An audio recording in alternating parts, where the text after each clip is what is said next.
Hi friends, welcome to infinite world of GK. നമ്മൾ ഇന്ന് കാണാൻ പോകുന്നത് ജൈവ വൈവിധ്യ ദിന ക്വിസുമായി ബന്ധപ്പെട്ട് കുറച്ച് പ്രധാനപ്പെട്ട കാര്യങ്ങളാണ്. എന്താണ് റെഡ് ഡാറ്റ ബുക്ക്, വംശനാശ ഭീഷണി നേരിടുന്ന ജീവജാലങ്ങൾ ഏതൊക്കെയാണ് എന്നതിനെക്കുറിച്ചൊക്കെയാണ്. അപ്പോൾ നമുക്ക് നോക്കാം. വംശനാശ ഭീഷണി നേരിടുന്ന ജീവികളുടെ വിവരങ്ങൾ അടങ്ങിയ ഒരു പുസ്തകമാണ് റെഡ് ഡാറ്റ ബുക്ക്. ഇത് നമുക്ക് എല്ലാവർക്കും അറിയാം. 1964 റെഡ് ഡാറ്റ ബുക്ക് ആദ്യമായി പുറത്തിറക്കിയത്. ഇനി ഈ ബുക്ക് ആരാണ് ആദ്യമായി പ്രസിദ്ധീകരിച്ചത്?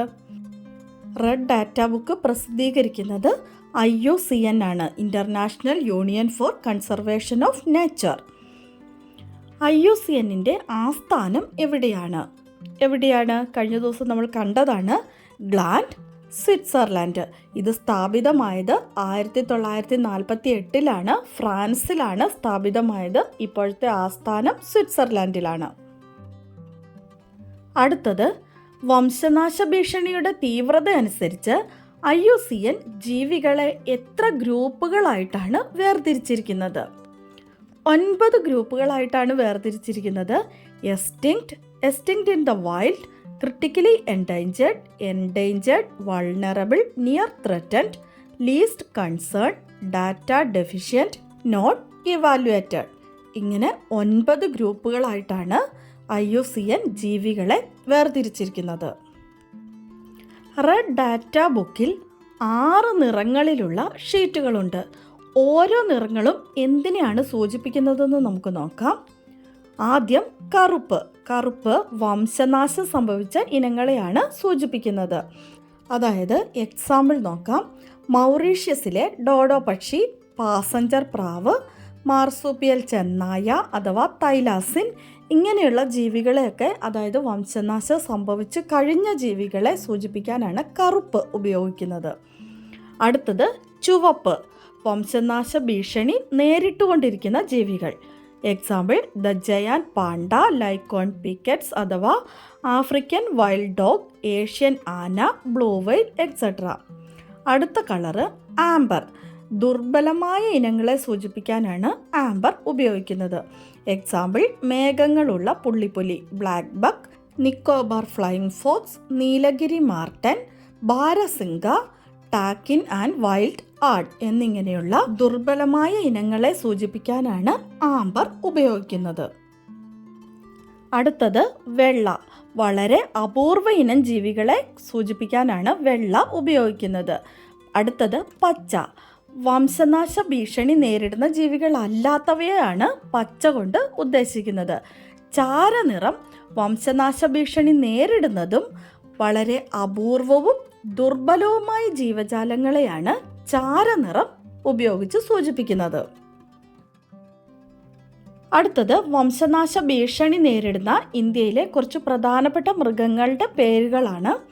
കടുവ, ഹിമപ്പുലി, ഏഷ്യൻ സിംഹം, ഗ്രേറ്റ് ഇന്ത്യൻ കാണ്ടാമൃഗം, നീലഗിരി താർ, സിംഹവാലൻ കുരങ്ങ്, മലബാർ വെരുക്, വരയാട് എക്സെട്ര. ആഗോള താപനം മൂലം വംശനാശം സംഭവിച്ച ആദ്യത്തെ ജീവി ഏതാണ്? ആഗോള താപനം മൂലം വംശനാശം സംഭവിച്ച ജീവി സ്വർണ്ണത്തവള. ഇന്ത്യയിൽ നിന്ന് എന്നേക്കുമായി അപ്രത്യക്ഷമായ, അതായത് എക്സ്റ്റിൻറ്റ് ആയ സസ്യ സ്പീഷീസുകളുടെ എണ്ണം എത്രയാണ്? 6. പാഫിയോപിഡിലം ഓർക്കിഡ്, റോട്ടാല, ആനക്കൽ ഈന്ത, ചെറുകൂരി, വാദംകൊല്ലി ഞാറ, വെള്ള പൈൻ. ഇതൊക്കെയാണ് എന്നേക്കുമായി അപ്രത്യക്ഷമായ സസ്യ സ്പീഷീസുകൾ.